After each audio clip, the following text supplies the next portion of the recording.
Bonjour chers frères et sœurs, je vous salue dans le précieux glorieux nom de notre Seigneur Jésus-Christ. Le pouvoir de la culture est l'enfant de Dieu. La culture. Que doit faire un enfant de Dieu? Quand la culture n'est pas en phase ou n'est pas conforme à la parole de Dieu.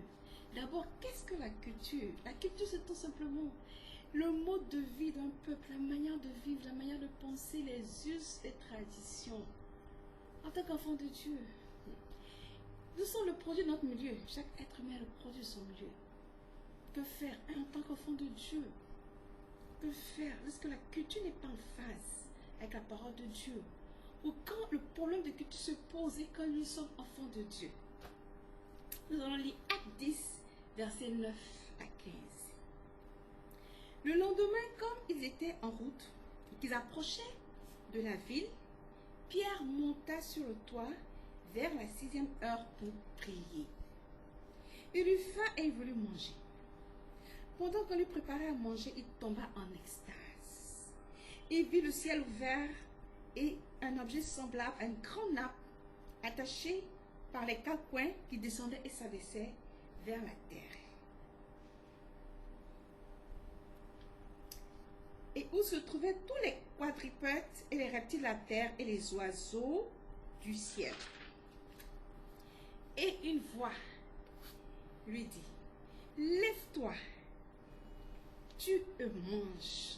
Mais Pierre lui dit, non Seigneur, car je n'ai jamais rien mangé de souillé et d'impur. Et pour la seconde fois, la voix se fit entendre à lui.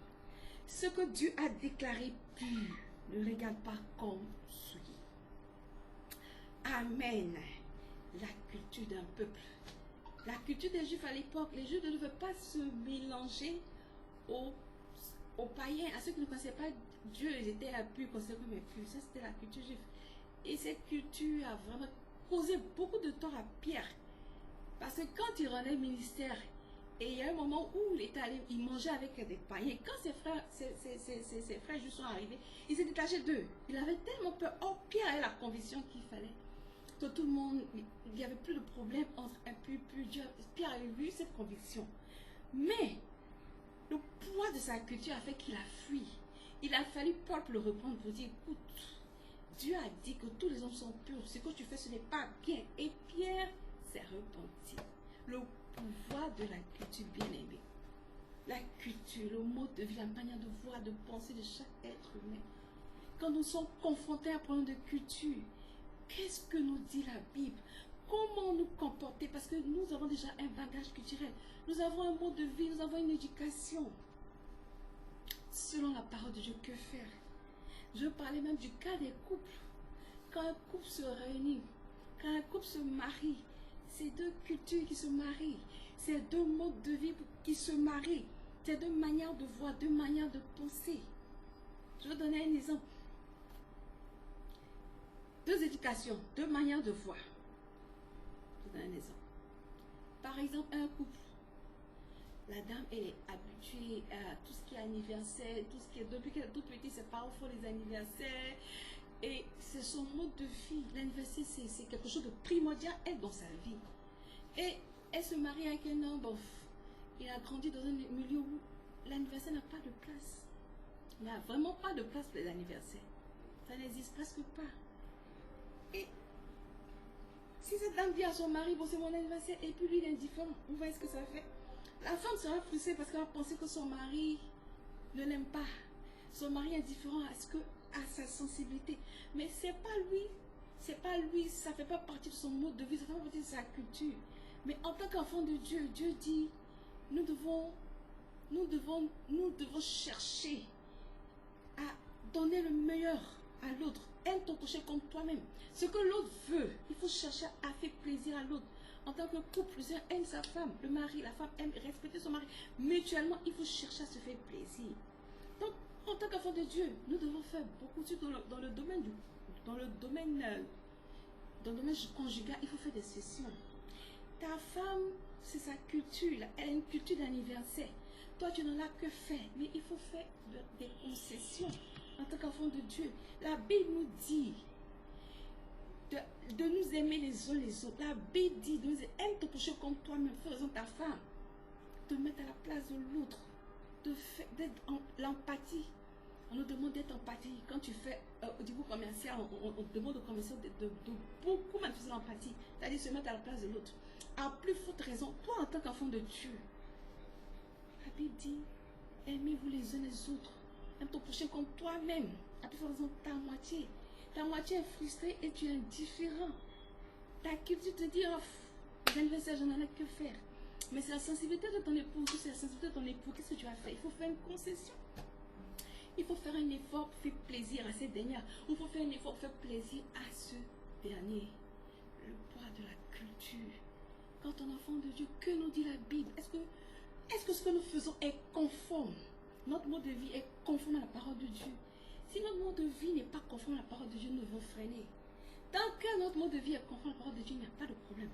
Mais quand nous constatons que notre mode de vie n'est pas conforme à la parole de Dieu, il faut faire attention. Bien aimé, c'est très important. La manière de vivre, le mode de vie. Tant que ce n'est pas en déphasage avec la parole de Dieu, il n'y a pas de problème. Dans les couples, tant que la culture de l'autre ne me détruit pas, tant que ma culture ne détruit pas l'autre, il faut faire des concessions, c'est important. Et l'adage dit que l'homme est le produit de son milieu. Vous voyez? L'adage dit que l'homme est le produit de son milieu. C'est le milieu qui te façonne, c'est tellement important. Tellement important. C'est le milieu qui nous façonne. Où nous passons. J'ai suivi un discours de... Elle a Miss Olivia Yassé. Vraiment, les concours Miss, tout, c'est pas mon centre d'intérêt. Mais cette jeune fille, les gens parlaient d'elle. C'est le plan, l'aspect intellectuel même qui m'a beaucoup intéressé. Puis j'ai essayé de suivre un peu ses discours. Et je suivi un de ses discours qui m'a vraiment marqué. Cette fille-là. Elle disait que à un moment donné de sa vie, qu'est-ce qui s'est passé? Elle était complexée parce que elle était complexée par rapport à la peau noire. Elle étudiait aux États-Unis, elle était toujours foncée. Elle était complexée par rapport à sa peau et elle était complexée par rapport à sa taille. Elle était frustrée. Vous voyez, cette jeune fille a vécu un moment où elle était très vulnérable. Il y a un moment donné, en tant qu'homme, être humain, on est vulnérable. On a besoin d'un surmoi. On a besoin de quelqu'un pour nous booster, pour nous encourager. On traverse tous des périodes de vulnérabilité et c'est lié surtout à l'âge. Quand on a notre jeune âge surtout, c'est une période où on a besoin de modèles. Et quand il n'y a pas ça, il n'y a pas de surmoi, pas de modèle, on passe à côté. Et cette jeune fille, elle a eu un bon encadrement, elle a eu des gens qui ont dit, mais tu as une bonne taille, elle fait du mannequinat, mais tu as la taille qu'il faut, tu as un beau teint. Et ces personnes qui l'ont encadrée lui ont donné de l'assurance. Aujourd'hui, elle est la Miss, aujourd'hui, elle est devenue Miss. Aujourd'hui, elle a son leitmotiv, elle est déterminée, elle a un objectif à atteindre, sensibiliser la femme à avoir un teint naturel, sensibiliser la femme à accepter son identité. Elle fait la promotion du teint naturel, elle fait la promotion de l'acceptation de son identité. Mais elle a été vulnérable à un moment donné de sa vie. Imaginez s'il n'y avait pas des personnes pour l'encadrer, des personnes pour lui donner cette assurance, qu'est-ce qu'elle allait devenir? Mais il y a eu des personnes au moment opportun pour lui dire, tu es comme tu es, accepte-toi tel que tu es. Et c'est accepté tel que, et ça produit ce que ça produit. Vous voyez un peu. Donc l'homme est le produit de son milieu, de sa culture. Et en tant qu'enfant de Dieu, surtout vraiment au niveau de nos leaders ecclésiastiques, au niveau de nos autorités spirituelles, c'est très important parce que les autorités spirituelles, ils s'attaquent, ils touchent plus à l'âme. L'âme, c'est la partie invisible, la partie sensible, ce qui est très important de l'être humain. Mais aujourd'hui, ce qu'on constate, nos leaders spirituels ne sont pas formés. Ils n'aiment pas la formation. Et quand ils n'aiment pas la formation, Dieu, c'est le Dieu de l'excellence. Dieu, c'est le Dieu de la formation. Quand un leader spirituel, une autorité ecclésiastique, n'aime pas la formation, beaucoup, surtout au niveau évangélique, Au niveau des hommes, beaucoup disent que le Saint-Esprit nous forme, on n'a pas besoin de formation. C'est gravissime. C'est gravissime. En tant qu'enfant de Dieu, il faut se former. Parce que Dieu, c'est l'excellence. Dieu, c'est la formation. Nous avons vu Daniel. La Bible dit que Daniel était 10 fois supérieur aux sages. Et à travers Daniel, Dieu a fait de grandes choses. Dieu a convaincu Nebuchadnezzar. Beaucoup de choses sont passées, sont opérées. Donc notre Dieu, c'est le Dieu de la connaissance, le Dieu de l'excellence. Et beaucoup d'enfants de Dieu négligent la connaissance. Beaucoup d'enfants de Dieu ne veulent pas se former. Moi, je me souviens quand j'étais encore très jeune, on a 16 ans, 15 ans.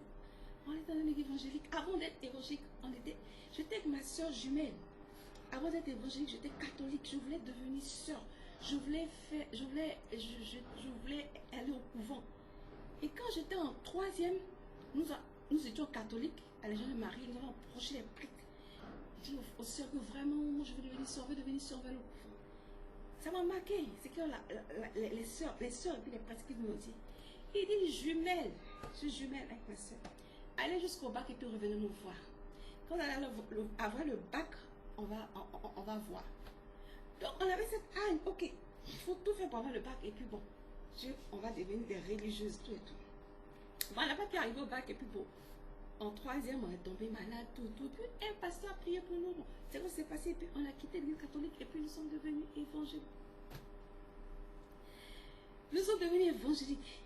Les évangéliques, vous dites que vous avez le pouvoir. Vous dites que vous avez la puissance. Vous dites que le Saint-Esprit est fou. Et vous n'avez pas la formation. C'est gravissime. C'est gravissime. Changeons de manière de voir. Changeons de mentalité. Parce que le Dieu que nous adorons, c'est le Dieu de l'excellence. C'est le Dieu qui a créé l'univers. C'est le Dieu qui a créé la connaissance. Mais nous renversons tout. Parce que nous ne voulons pas nous former. Et en tant que leader spirituel, nous faisons des dégâts. Nous détournons les jeunes. L'avenir de demain, on les détourne. Ils font n'importe quoi. Ils marchent par la foi. Ils font n'importe quoi, que des bêtises. C'est difficile. Je sais de quoi je parle. Parce que j'ai vécu ça. Le pasteur nous disait, alors l'église catholique nous disait, ayez le bac pour devenir sœur pour aller au couvent. Quand on s'en arrive à cette église évangélique, la plupart des jeunes, Dieu m'a dit de laisser mes études. Dieu m'a dit de faire ceci. Dieu m'a dit de faire cela. Ah, ma soeur, moi, se regarde. Ah, donc pour suivre Dieu, il faut laisser ses études. Vous voyez le contraire. Vous qui disiez que vous avez la puissance de Dieu, vous qui avez le pouvoir, Jésus est vous, mais vous n'aimez pas la connaissance. Vous qui pensez que l'église catholique n'a pas le feu, c'est l'église catholique. On fait la promotion de la connaissance. C'était un déphasage à notre niveau. À l'église catholique, où nous étions, on nous disait, allez jusqu'au bas. Ici, on dit, la plupart des jeunes, première, Dieu m'a dit de laisser, c'est Dieu m'a dit de faire ceci, Dieu m'a dit de faire ceci. Ok. Ok, nous sommes restés dans le moule aussi. Oui, il faut servir Dieu. La connaissance, tout ça, c'est pas important. L'école, c'est pas important. C'était comme ça dans le bain, rentrer dans le bain. Il faut laisser toutes ces choses-là, c'est pas important. Bien aimé. Ça a failli nous coûter très cher, ma soeur, très cher. Et je me rappelle, c'est pas vrai. Et je me rappelle qu'on a même décidé d'arrêter les études et puis se donner, se consacrer. Parce qu'à l'époque, le pasteur nous disait que vraiment les jumelles, moi-même je suis professeur CAFOC, ça m'a rien donné. Voici ça, vous, mais c'est pas important. Vous allez tout laisser, vous allez me suivre à Bassam. Vous aurez des intercesseurs puissantes internationales. On va prier le Seigneur, prier le Seigneur. On était très contents de prier le Seigneur. C'est gravissime. Évangélique, enfant de Dieu, c'est gravissime. Et on était dans ce moule. On dit, bon, on va arrêter les études. Seconde, nous sommes passés en seconde. Première. Bon, la flamme de Dieu brille trop. C'est trop fort là. Il faut arrêter les études, mais pour se consacrer à l'œuvre de Dieu. Ma soeur a monté le signe ici par Dieu. Et c'est là on a décidé d'arrêter les études pour se consacrer à Christ. À l'œuvre de Dieu. Je me rappelle, ma mère, quand elle a fait l'acrobatie, j'étais choquée. J'ai dit, ah, mais c'est pas mal ce que j'ai fait. Pourquoi maman fait l'acrobatie pour qu'elle pleure? Ou bien c'est mal. Mais le pasteur ne nous a pas encouragés. Oh, c'est notre guide. C'était gravissime. C'était gravissime. À l'époque, je crois, je me rappelle, à cette époque, j'avais un frère. Un frère qui faisait la théologie, qui nous fréquentait. Ce frère là, c'était un missionnaire qui nous fréquentait, il faisait la théologie. On ne comprenait pas ce qu'on appelle la théologie, c'était dans le mouvement de l'esprit, dans le mouvement du Saint-Esprit. Et Le pasteur nous dit que la théologie, c'est pas possible. C'est pas bien la théologie. Tous ceux qui font la théologie, les pasteurs, c'est des gens, ils sont des églises mortes. C'est un monsieur, ils sont morts tous. Donc il y avait cette hésitation, c'est pas possible. Le produit de son milieu. Le produit de son milieu, c'est difficile. Vous tombez sur des gens qui ne sont pas formés eux-mêmes, vraiment vont vous avoir. Ils vont vous envoyer à l'abattoir. Donc j'exhorte les frères en Christ, les sœurs en Christ évangéliques, formez-vous, allez à l'école. Parce que mon mari fait la théologie. Je lui ai demandé même, pourquoi les gens détestent la théologie? Parce que je sais que quand j'étais en 16, j'étais encore plus jeune, mon pasteur me disait, j'étais fiancée à un frère en Christ qui était missionnaire, qui faisait la théologie. Il disait, non, c'est pas ça. Je ne comprenais pas, j'ai dit, mais pourquoi? Oh, il parlait de l'eschatologie, la fin du temps, c'est cela. Bon, je ne comprenais pas. Donc mon mari m'expliquait qu'il y a deux types de théologie, selon lui. La théologie libérale et puis la théologie pratique, biblique. Donc la théologie libérale, chacun peut expliquer la Bible de sa manière. Même les homosexuels, c'est la liberté. Donc ces gens-là, il peut être homosexuel et puis peut interpréter la Bible, faire ce qu'il veut. Donc en fait, c'est cette mauvaise image que les gens ont. Des gens qui sont théologie, il y a des gens qui font ce qu'ils veulent, ils fument, ils font ce qu'ils veulent. C'est la théologie libérale, tu interprètes la Bible à ta manière, tu fais ce que tu veux. Mais là, la théologie pratique, c'est pour les évangéliques. C'est-à-dire que c'est la Bible pratiquée. Puisque la théologie, même, c'est l'étude rationnelle de Dieu. Donc c'est important d'apprendre la théologie. C'est important d'apprendre la théologie. Qui est Dieu, le contexte spirituel, le contexte dans lequel la Bible a parlé tout autour, mais les pasteurs ne veulent pas. Et ils racontent n'importe quoi aux fidèles. Ils détruisent les fidèles dans l'enseignement. C'est difficile. Moi, je sais que quand j'étais en troisième, je priais beaucoup. Je priais tellement, je gênais tellement que un jour, j'ai eu envie de prêcher la bouche. C'était tellement fort, tellement fort. Je suis timide, mais c'était tellement fort. Je me suis levée. C'était plus fort que moi, plus fort que ma timidité. J'ai prêché dans le bus. J'ai prêché. J'ai dit que Jésus est Seigneur. C'est qui est ce j'ai parlé. Mais quand j'ai fini, il y a, à la descente du bien, monsieur qui avait me dit que vraiment, ce que j'ai fait du bien. Et ça m'a encouragé. Dans le bac, je prêche. Il y a des gens qui pleurent. Il y a des gens qui me donnent l'argent. Ils disent non, je ne sais pas. Je suis embarrassée. Qu'est-ce qu'il faut faire? Je vais expliquer à mon pasteur ce qui se passe. Il me dit, arrête. J'ai dit, arrêtez, pasteur. Pourquoi je dois arrêter? Il dit, il faut arrêter. Tu es une femme. Il faut arrêter ça parce que tu es une femme. Mon ministère, là, c'est l'intercession. Il faut arrêter ça. Arrête. Tu es une femme. À cette époque, j'étais tellement jeune, j'étais tellement choquée. Je suis une femme, donc je dois arrêter. Mais ça bout dans mon cœur, je veux parler. J'ai parlé, j'ai vu les fruits, j'ai vu des gens touchés, des gens qui m'appellent. Je veux voir mon père spirituel, mon pasteur. Il me dit, arrête, tu es une femme. Je n'avais pas les arguments nécessaires à cette époque-là. À cette époque-là, je ne connaissais pas bien la parole de Dieu. Je venais du catholique, je ne connaissais pas bien la parole de Dieu. Sinon, j'allais lui dire, pasteur, la Bible dit, il vaut mieux obéir à Dieu qu'aux hommes. Parce que dans Joël, il te dit dans les derniers temps, sur mes servantes et mes serviteurs, je répondrai mon esprit. Vos filles et vos fils prophétiseront. Donc, tant que ça a beau de mon cœur, je fais le faire. Mais je n'avais pas les arguments. Je n'avais pas les arguments nécessaires pour le faire. Je me suis calmée, ça m'a refroidi. C'était dans mon cœur, c'était en train de brûler, mais je ne comprenais pas. Mais pourquoi le pasteur dit ne pas faire? Il dit non, venez à l'intercession, restez tranquille, ne faites pas ci, ne faites pas ça. Ils nous ont embrouillés, il ne faut pas faire ceci, il ne faut pas faire cela, ne touchez pas à ça, ne touchez pas à ça. Oh! Beaucoup passent par là aujourd'hui, beaucoup ne comprennent pas, beaucoup sont embrouillés dans la tête. Arrêtez les études, faites ceci, cherchez à vous former. Est-ce que c'est ce que la Bible dit? L'homme est le produit de son milieu. On a été tous vulnérables à un moment donné. Et s'il n'y a pas de personne pour vous donner des conseils, Dieu merci, il y a eu des personnes, les femmes de l'église se sont levées. Les gens sont venus vous dire, non, vous êtes jeunes, vous devez partir à l'école. À l'époque même, le frère avec qui j'étais, le frère que je priais me disait, moi je fais je suis théologien. Il faut partir à l'école. Il m'a donné des conseils. Il y a un pasteur, un pasteur qui était pasteur à l'époque, mais qui avait une maîtrise en psychologie, qui a des jumelles. Moi, je suis passée par là. J'étais à l'église baptiste missionnaire. C'était tellement fort, la puissance de Dieu, c'est tellement fort que vous pensez que c'est une étape qui va passer. Je ne partais pas à l'école, je me suis ressaisie. Je suis partie à l'école, j'ai une maîtrise en psychologie. Dieu est le Dieu d'excellence. Et j'ai mon président de l'école de maths.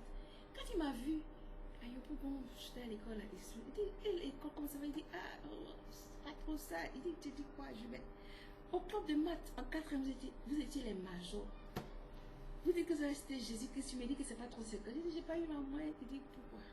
C'est ma mère qui a dit une phrase. Il dit, Jumelle, Dieu est le Dieu de l'excellence. Dieu est excellent.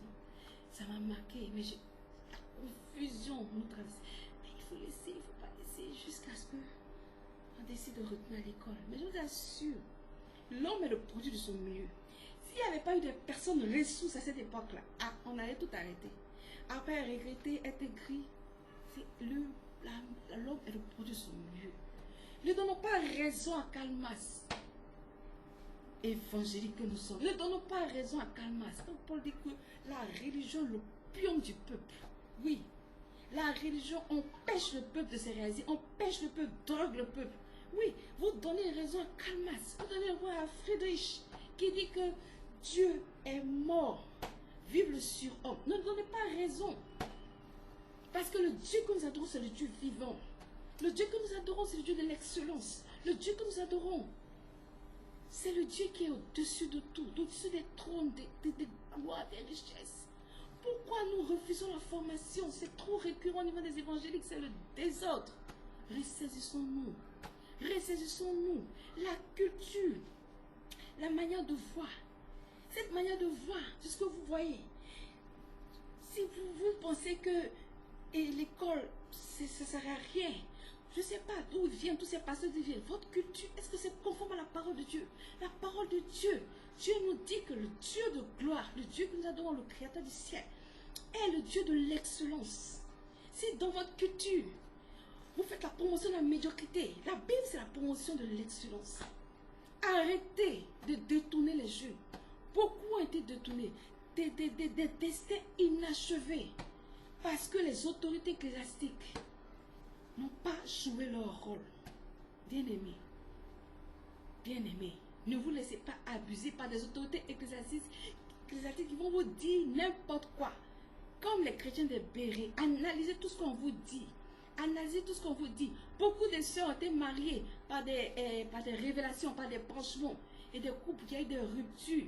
Quand un frère te dit, Dieu me dit, tu es ma femme, et procède à l'intimidation. Si Dieu ne t'a rien dit, ne va pas te marier. C'est parce que le pasteur t'était marié. C'est parce que tout le monde était marié. Toi, tu as reçu quoi? Si Dieu, tu n'as pas reçu de conviction, ne te jette pas. Ne va pas dans ce foyer. Parce que c'est toi qui vas vivre. C'est toi qui vas vivre ce foyer, ce n'est pas quelqu'un d'autre. Aujourd'hui, dans nos églises, on assiste à des branchements. On assiste à beaucoup de choses. Qu'est-ce que Dieu nous dit? Que Dieu nous aide. Que Dieu nous aide. En tant qu'enfant de Dieu, devant la culture, que Dieu nous aide. Que Dieu nous aide. Frères et sœurs, que Dieu nous aide. Que Dieu nous aide.